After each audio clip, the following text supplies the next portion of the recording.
Hello and welcome to News Central Television. I am Likon Onobanjo. The top stories at this hour. Suspended Rivers State Governor Siminalayi Fubara makes first appearance since declaration of a state of emergency in Rivers. As Federal High Court approves Senator Akpodu-Duanga's recall process, Amnesty International calls for probe of her harassment allegations. Istanbul mayor arrested ahead of selection to run against Erdogan. Details to come your way shortly. We begin the news from Rivers State, where the suspended Rivers State Governor Siminalayi Fubara has made his first public appearance since President Bola Tinubu declared an emergency rule in the state on March 18, 2025.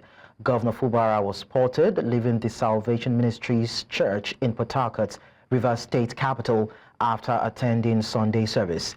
News Central's crew was at the church and reports that Governor Fubara refused to comment on the ongoing issues in the state. Mouths of residents of Rivers State has been, where is our governor? Where is Governor Siminalayi Fubara? With rumors flying around that he went to Bayelsa State, he's with the governor in Bayelsa, and so many other rumors that we've heard.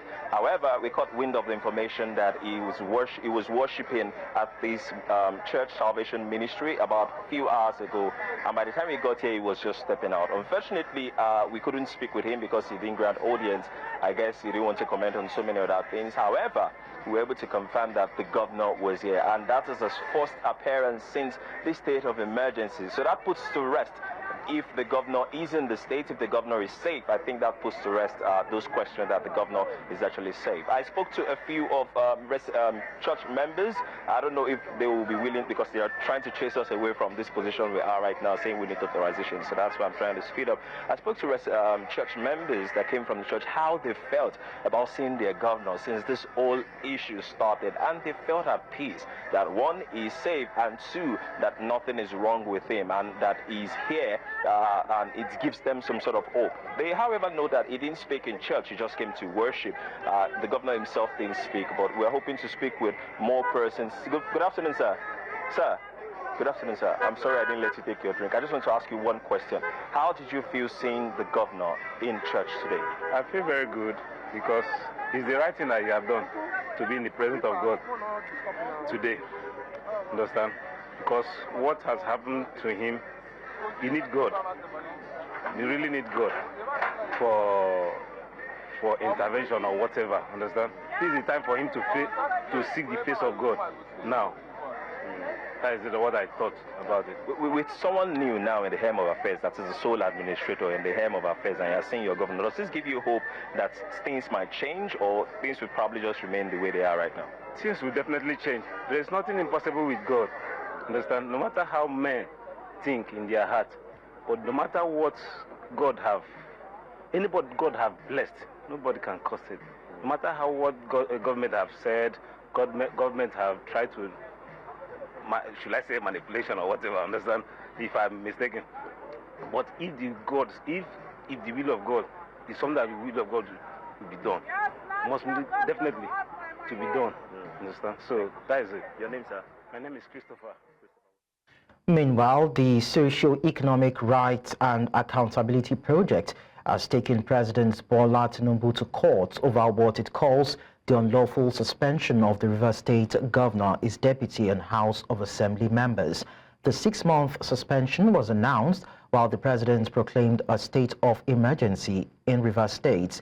Serap argued that the decision violates constitutional provisions and undermines democratic governance. The lawsuits filed at the Federal High Court in Abuja on Friday was initiated by 3 members of Serap's Volunteers Lawyers Network in Rivers State, namely Yerabari Israel Nolog, Ningim Ikpoimog Royal, and Gracious Eyo Sifumbuko. The Attorney General of the Federation and Minister of Justice, Lateef Fagbemi, SAN, and the Vice Admiral, Ibok Iteibas, retired, have also been joined as defendants. Staying with Rivers' political situation, former President Goodluck Jonathan has stated that the suspension of elected officials in Rivers State has tarnished Nigeria's image and could deter investment. Speaking at the Aske Satumari Foundation colloquium in Abuja, Jonathan criticized key actors in the executive and legislative arms for actions that portray the country negatively. He emphasized that government's decisions impact national perception and economic prospects. His remarks followed controversy over President Bola Tinubu's declaration of emergency rule in Rivers State and the 6-month suspension of Governor Siminalayi Fubara, Deputy Governor Ngozi Odu, and state lawmakers. Jonathan also condemned undue interference in the judiciary, stressing that such actions undermine public confidence in the legal system. He said he was compelled to speak after calls from concerned Nigerians. Still in Rivers State, the state's sole administrator, retired Vice Admiral Ibok Eteibas, has advised the contractor handling the State Assembly Complex project to speed up work and deliver it as mutually agreed. Vice Admiral Ibas, retired, insisted that part of his mandate included restoring full and effective legislative activities in the state. The sole administrator gave the charge when he visited to inspect the ongoing reconstruction work on the new assembly complex located along Moscow Road in Port Harcourt's local government area on Saturday. Appointed in the first place to be here to maintain law and order that will enable us go back to what the state is supposed to be. In the last 2 days, you're also aware that I had been at the executive arm of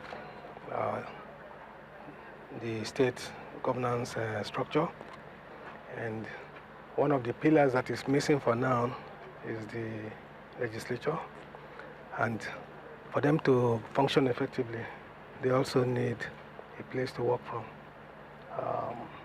Perhaps I'm here to be sure that work is going on as expected, so that by the end of the 6 months, this place will be ready for those who need to use it. I think basically that's what it is. I'd like to know whether you will be pushing the contractor to ensure that it's clear within this. They have a schedule and they have timelines that I believe they will adhere to. Okay. I think the state has done its own bit by providing the necessary funds. I was briefed, and so the onus is on them to make sure that they keep to the terms. Okay. Thank you. Now, the ambition of former Vice President Atiku Abubakar and zoning dispute are reportedly stalling negotiations among political leaders ahead of the 2027 election. It was reported that the zoning dispute and presidential ambition of the People's Democratic Party chieftain comes amid the move to form an alliance to challenge President Bola Tinubu in 2027 intensifies. There has been a growing debate about whether opposition parties in Nigeria should unite to challenge President Bola Tinubu's administration. On Thursday, March 20, opposition figures like Atiku Abubakar, Peter Obi, and Nasir El-Rufai announced the formation of a coalition to oust President Tinubu in 2027 democratically. President Tinubu's party, the All Progressives Congress, has been in power since 2015, the year the PDP, which led for 16 years, was sacked.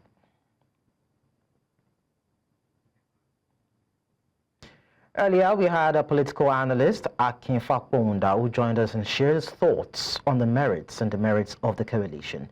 Let's bring you what he said.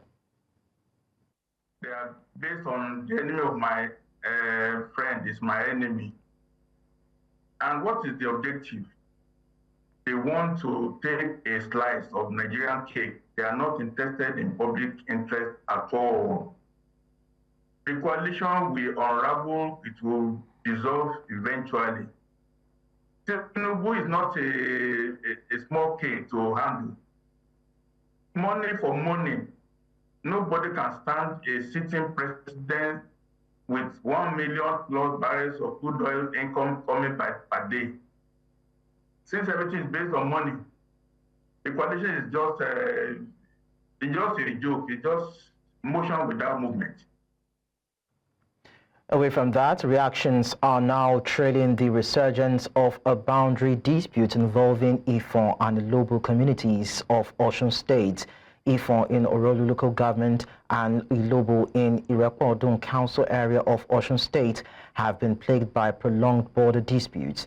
On Friday, a former councillor from Ifon Orolu in Osun State, identified simply as Aziz, was reportedly killed, while about 30 residents were said to have received different degrees of injuries as fresh communal clashes between the communities resurged. Several houses were also reportedly razed during the bloody clashes involving the communities. Media aide to Olufon of Ifon, Yusuf Adekunle, who confirmed the incident, accused the Ilobo community of sponsoring the attack, but his claims were dismissed by the Otunjagun of Ilobo, Adegoke Ogunshola, who said Ifon people launched attacks on the residents of the town, during which many people were injured. The Osun State government has imposed a 24-hour curfew on Ifon, Ilobo and Erin Osun communities following a resurgence of communal clashes. Governor Ademola Adeleke took the decision after an initial 12-hour curfew failed to contain the violence, which has forced many residents to flee. As the 24-hour curfew imposed on the communities lasts, the question of how best the resolve can come, looking at the impasse that has subsisted in the state, is now being drawn into question. Now, for more updates on this in Osun State, I'm being joined by Wahid Saka, and Wahid is the conveyor Dialogue 365, and he has been following developments in the communities. Mr. Saka, thank you so much for joining us on the news. Can you please unmute your device?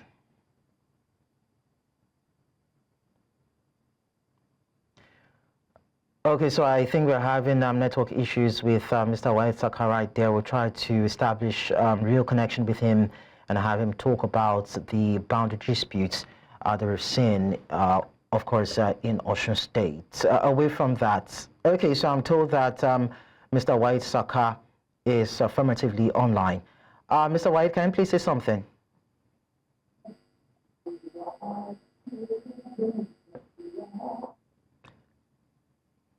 All right, we'll get back to that story in a bit. But then let's tell you that Ekiti State Governor Biodun Oyebanji has restated the commitment of his administration to implementing education policies that are designed to meet societal needs and equip students with practical skills for real-world challenges.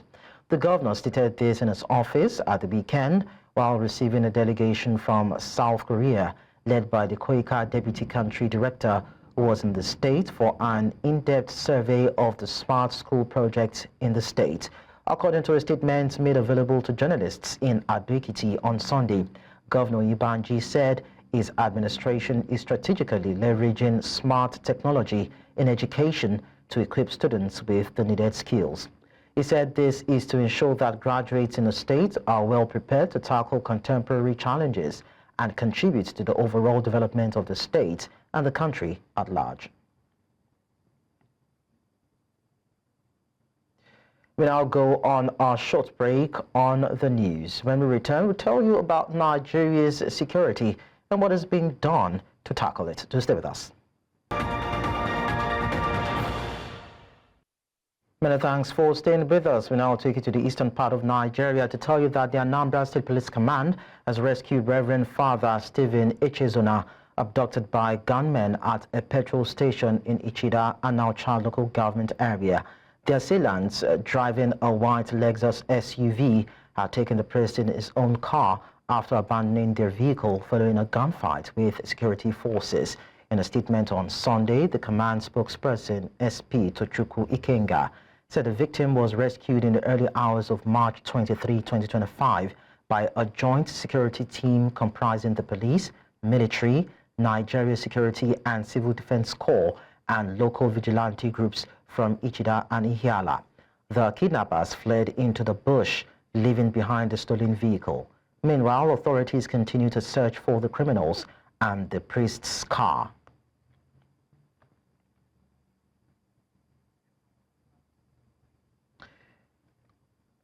And now we go back to the story around boundary clash, should I say, communal clash between Ifon and Olobo communities, where we understand that one person was killed while several others have been injured. Now, we understand that Waid Saka, who is always the convener of Dialogue 365, join us to actually talk about this. Mr. Waid Saka, thank you so much for joining us.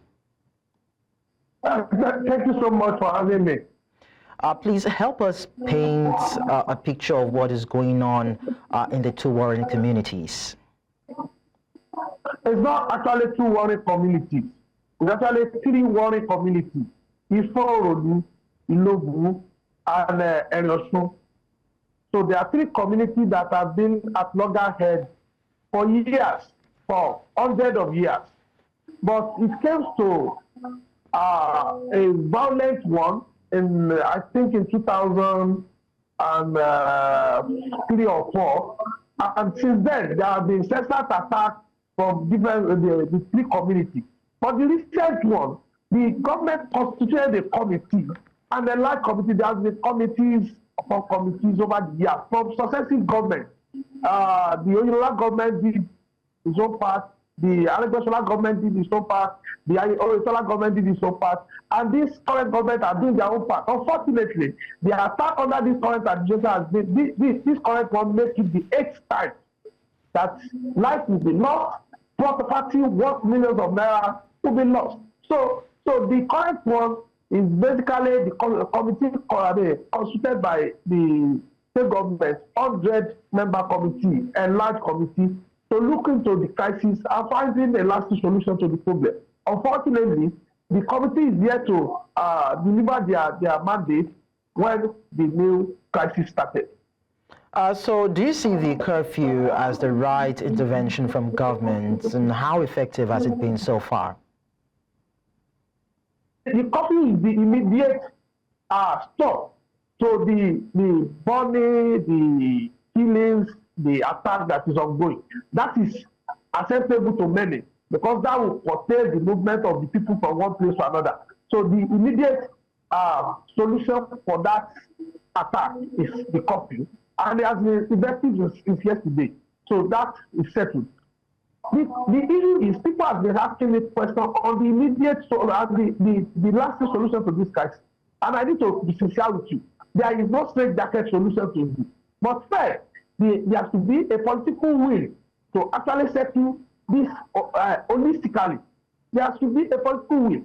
And the issue of security, what are the security apparatus, the police, the DSS, the military, all the security apparatus have been doing over the years.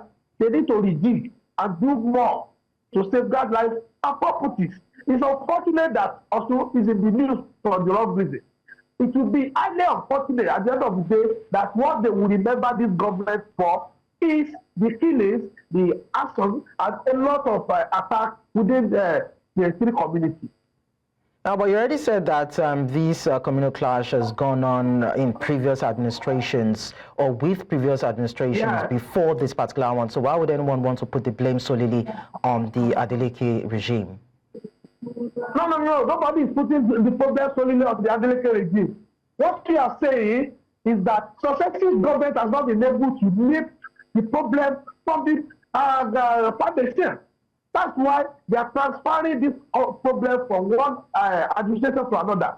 Unfortunately, in the past, once the attack happened, they summoned the political head, the traditional head of the community, and they signed a peace accord. You understand? But this one, it has been the 8th time under 18 months that the attack has been happening in the three communities, which means the government needs to do more in bringing them to sign peace accord. 1.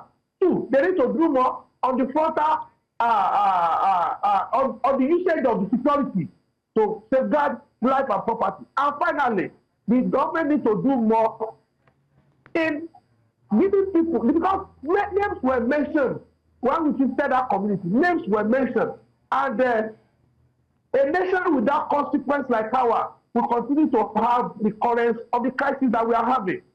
The security need to do more and pick people that are fomenting trouble because beyond the communal class, the criminality associated with this should be addressed.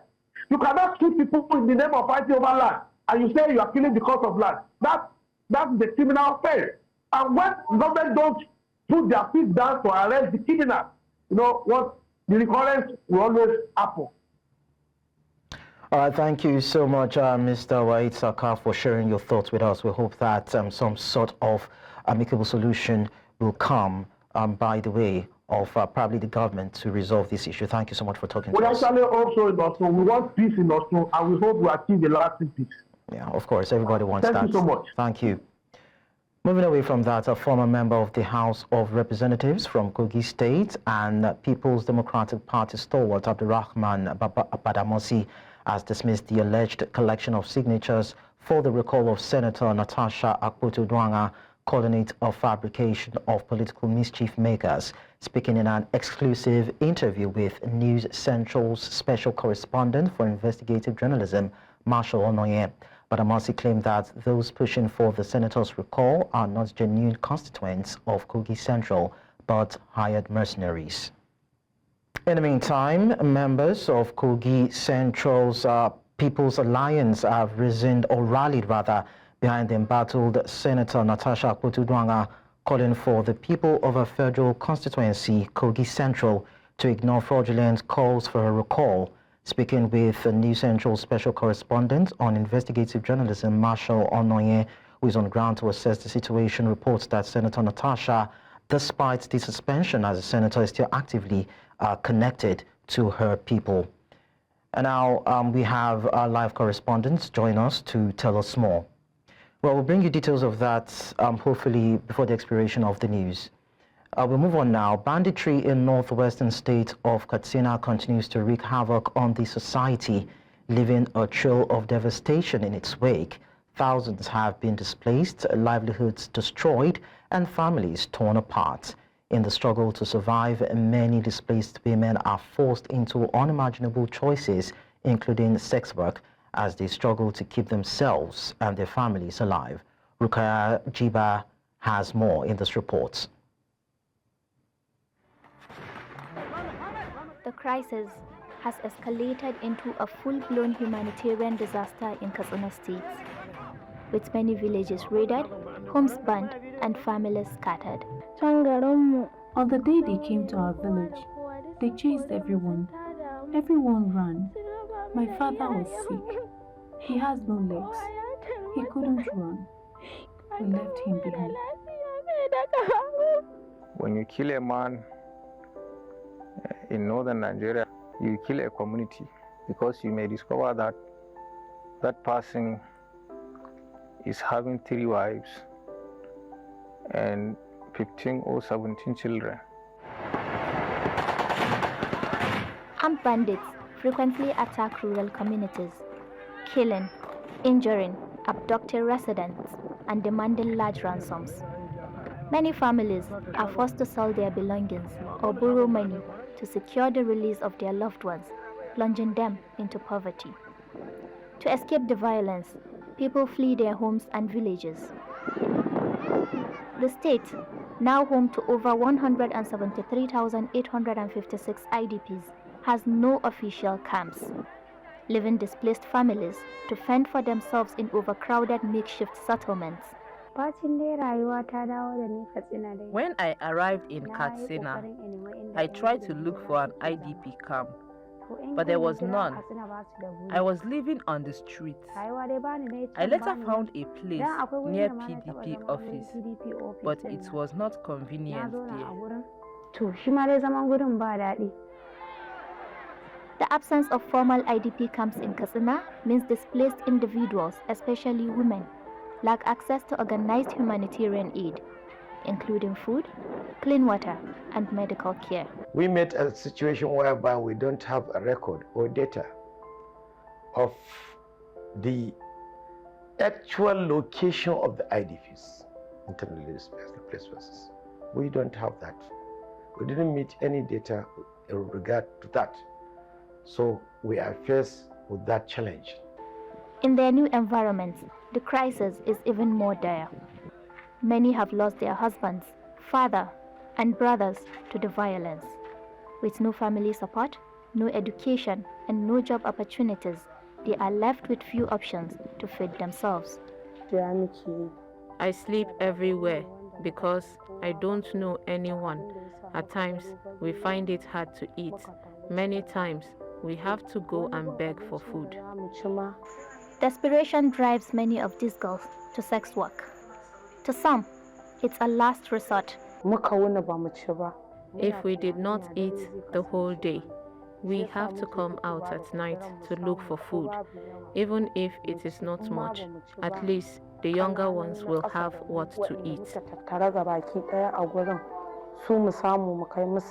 What do you expect from internally displaced persons who have no homes, have no jobs, have no one to support them, and they must eat?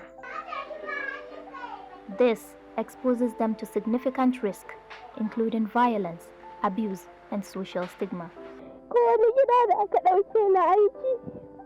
I worked in a house. The woman normally goes to work and leaves me with her kids at home. When she leaves, the husband comes back asking me to sleep with him. He'll be touching me. I had to leave the house.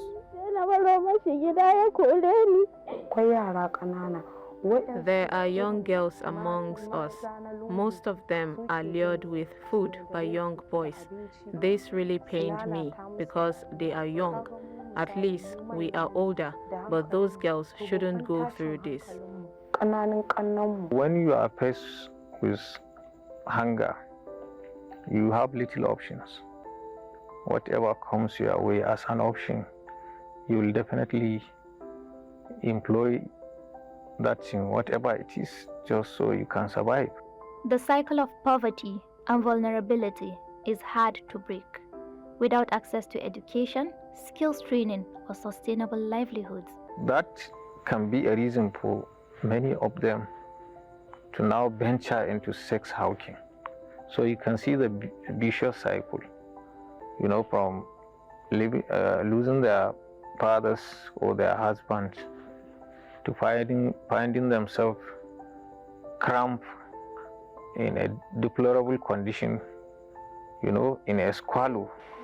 These women remain trapped in a system that offers little or no hope at all, making it difficult for them to rebuild their lives or secure a better future for their families. In Katsina, for News Central, Rukaiya Jibia. A very touching story, I must say, right there. But then let's move on. Earlier on, we told you that members of the Kogi Central People's Alliance have rallied behind the embattled Senator Natasha Akpotudwanga, calling for the people of her federal constituency, Kogi Central, to ignore fraudulent calls for a recall. Speaking with News Central Special Correspondent on Investigative Journalism, Marshal Onoye, who is on ground to assess the situation, reports that Senator Natasha, despite her suspension as a senator, is still actively connected to her people. And now we have Marshal, who I believe is standing by to give us updates as regards this rumored recall. Marshal, good afternoon to you. I want to believe you can hear me. I'd like you to give us an update about the truth of this rumored recall of the Kogi Central Senator. Well, the fact still remains that there are several groups that have clamoring for the recall of Natasha. That being said, in the last 2-3 days of our being here, we've seen these groups and their numbers come out to criticize the situation at the National Assembly. We've also had people who had also come out. Just yesterday, we spoke with Honorable Abdurrahman Badamasri, who was a former member of the House of Representatives and a PDP stalwart who had equally spoken in favor of Natasha, and we trailed the events back home here in her homestead in Ehima, where we currently are. Today we met a mammoth crowd here, and when we inquired what was going on, we found out that Natasha was carrying out an empowerment exercise, which they said also was a regular activity in her homestead here. Earlier on, I also spoke with Sophia, Honorable Sophia Jimo. I'd just like to bring her in so you can hear from her directly. Sophia, earlier on we were talking, and you did say, when I asked you about the recall, the call for her recall from the the Senate, you criticized that and said it was fraudulent, just as Honorable Abdurrahman had said yesterday. I'd like to hear what you make of the allegations she has also raised on sexual harassment. I'm a woman. I know the pain of a woman. And I believe that the senator is not telling lies because I'm a public office holder. We do have this experience. It is a daily activities. Women do go sexual harassment. So I won't say she's telling lie. And she says she has the evidence. If they know that there is nothing of such, let her come. Let the ethics committee investigate the issue. I don't know why they should be looking down on the women. Why are we now a subject of slavery? The women are suffering. They want to silence us. They are punishing us. They are intimidating us. Even if she has committed any offense, let them come out and say, which I know she is not, because she's a committed leader. She's a good senator, and she has been a proactive person. She heard the voice of the people, and the people valued her so much, and she valued us. Despite all the predicaments she's facing, she still found it magnanimously to provide food for the people of the Kogi Central. Then we are not in support of any recall. Okay, I was just going to ask Honorable Abdurrahman here to, what really is going on here. We heard it's an empowerment exercise. You are the chairman of the Natasha Campaign Organization. Would like to hear directly from you. Yes, thank you. In her tradition, for over 10 years, he has been doing this before even venturing into politics or becoming a senator. It is an annual event or seasonal event. Christmas, Easter, Ramadan, Salah, and every festival she gives food items appropriately. Okay, I'd also have you know that the members of COSEPA, which is Kogi Central People's Alliance, are scheduling a press conference before we leave here, and then we'll hope to bring you details of that press conference. And we also have, Abdurrahman, you were talking about, I'd just like to add you to add that, you were talking about how fraudulent her recall is. We've seen footages of people signing certain documents, which you have equally said they're just putting up these signatures fictitiously. Yes. I'd like you to also harp on that. Yes, we have pictorial evidence of how they are forging signatures. And that is why I said yesterday that it will not start the test of time. Because as soon as we get to verification, even before we get to that, we will expose them to INEC for them to know that they should not go into any futile effort of wasting the scarce resources. They are non-starters. All right, there you have it. Back to you in the studio. Thank you so much, Marshall, for bringing us that update. So we'll keep tabs with you regardless. Let's move on now. Our reports confirm that there's been an explosion on the right-of-way of one of the pipelines of the Soko oil facility in Akokotoro local government area of Rivers State, said to be operated by the Nigeria Liquefied Natural Gas Limited. According to the locals in the area, an explosion accompanied by fireballs was heard and seen in the sky from the facility area, which is hard to reach, and the fire may still be burning as at the time of this report. And while the cause of the explosion is not yet known, the leadership of Soko Kingdom, through its General Secretary, Witness Alasia, in a statement affirmed that the Soko gas plant was not impacted and is still operational. It will be recalled that this is the third incident on oil facilities in Rivers State in less than a week, with the first occurring in the Ogoni area and the second at the Oga Egbama Ndoni local government area, as also cited by President Bola Tinubu in his nationwide broadcast on March 18, while declaring a 6-month state of emergency on Rivers State and suspending the State House Assembly members, the Deputy Governor, and Governor Siminalayi Fubara. Well, News Central is indeed monitoring developments of this, and we'll give you updates as they emerge. So this you said this. How many communities make up this community? Because no, it's not community. One, but okay, say camp, no community. Camp is not community. Okay, from where and where? So who? Nembe, Abua, they drag this the same land. So, do you experience any bunkering around this area? There is no bunkering here, no bunkering. No bunkering? Yes. But you believe there is somebody that went and put this in? Yes, because for that night, all of us come back when they found something to eat. Flambeau blow enter for that night around after 8. So as the flambeau, all of us run to carry our bag to come out. As the flambeau blow at the note, now we hear boom. Now everybody run come out. Okay. Flambeau enter. That is yesterday night. Person face. Yes. Okay. We don't mark any person face. You don't have men here in this community, in this camp? The men then don't know they around, then come out, they never come back. Then come back to the burial. Now the burial all of us. Okay, it's only the women that...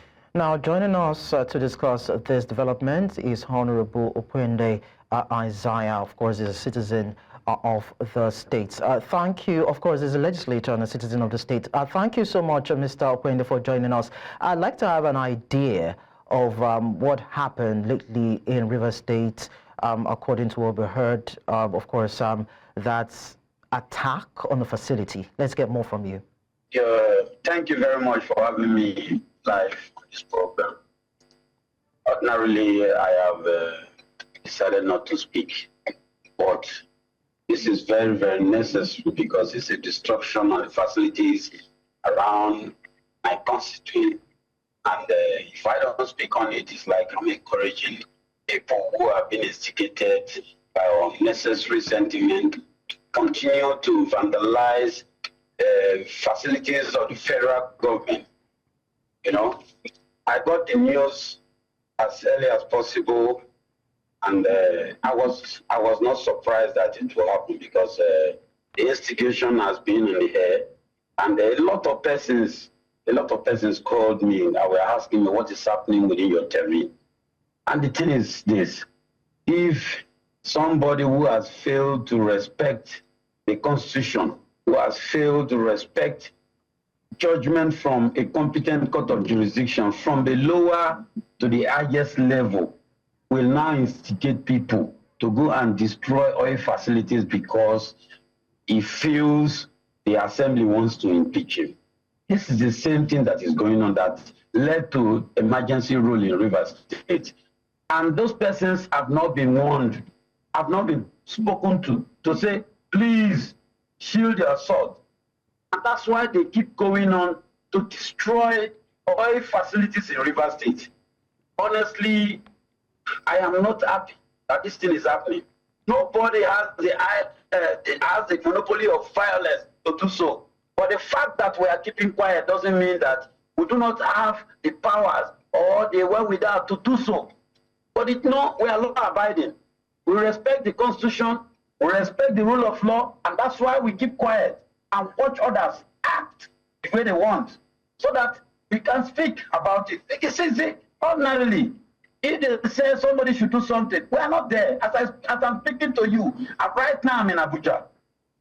But I was properly informed by those of them in my constituents that, look, this thing happened from Soko pipeline to where the thing happened. It was 5.8 kilometers away from Soko gas plant. And I'm going there tomorrow to ensure.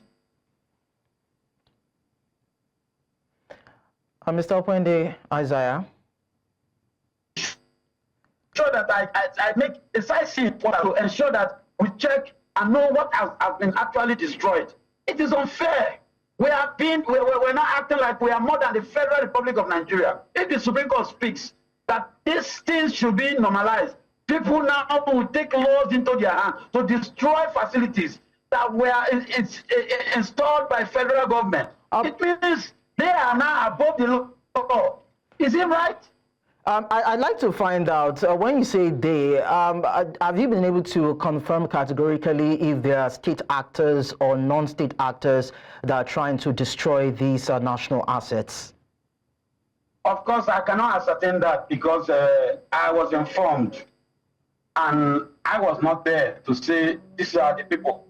But the proper information I was getting was that unknown faces came there and set fire on that particular pipeline and left. It's a gas pipeline, so they must have hooked up with some explosive went afar because a speedboat from the villagers, they said a speedboat went inside that creek in the night.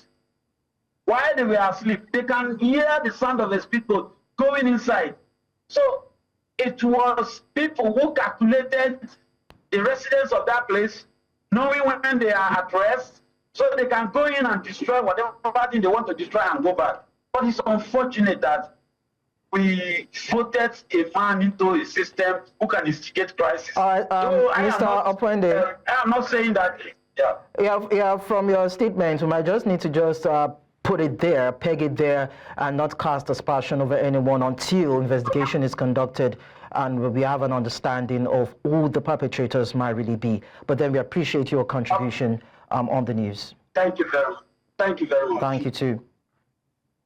Let's move on to other stories outside of Africa. A Turkish court formally placed Istanbul Mayor Ekrem İmamoğlu under arrest as part of a graft investigation on Sunday after a fourth night of mass protests sparked heavy clashes with riot police. The decision was confirmed by one of İmamoğlu's lawyers, with the court also due to rule in a second terror-related probe into the popular opposition mayor, whose detention has sparked Turkey's worst street protests in over a decade. The news came as voters cast their ballots in a primary to name İmamoğlu the party's candidate for the 2028 presidential race.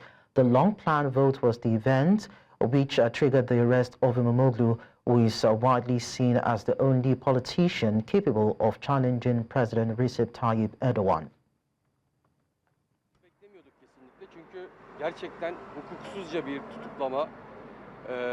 Maalesef ülkede artık adaletin olmadığı ortada. Ekrem Başkan yalnız değil. Biz burada her zaman ona destek veriyoruz. İstanbullu olarak. Geleceğin Cumhurbaşkanı da yapacağız inşallah. En kısa zamanda tutukluluk süreci bitecek. Biz buna inanıyoruz. En kısa zamanda kendisini Cumhurbaşkanı yapacağız. Bundan sonra eylemler mutlaka devam edecektir ama şiddet içerikli hiçbir zaman olmayacak. Hakkımızı sonuna kadar arayacağız. Artık Türk milleti de uyandı. Uyandığı için de Türk milleti hiçbir zaman eğilmez, bükülmez.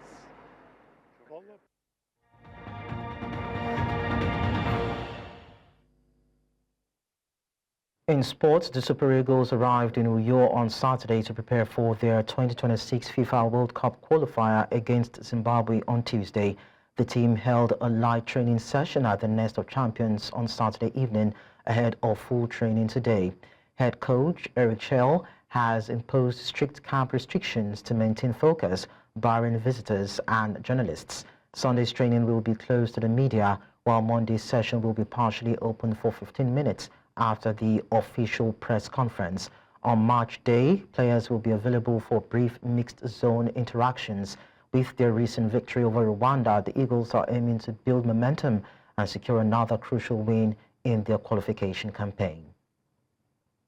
In the meantime, the Nigeria Premier Football League has rescheduled all March Day 31 fixtures due to the upcoming Salah celebrations, initially set for March 29 and 30. The matches will now take place on Wednesday, March 26 and Thursday, March 27 across all venues.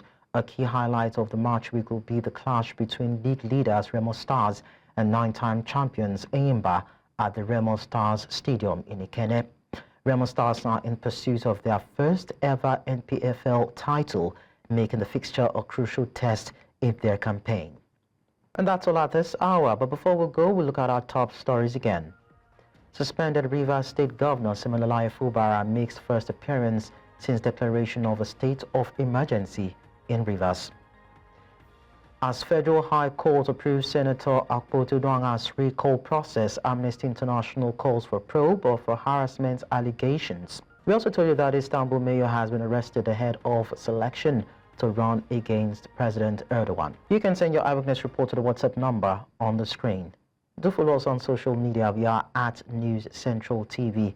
And you can watch us live on DSTV channel 422, GoTV channel 23, Star Times 274, Avo TV and YouTube. Many thanks for watching. I am Lekon Onobanjo.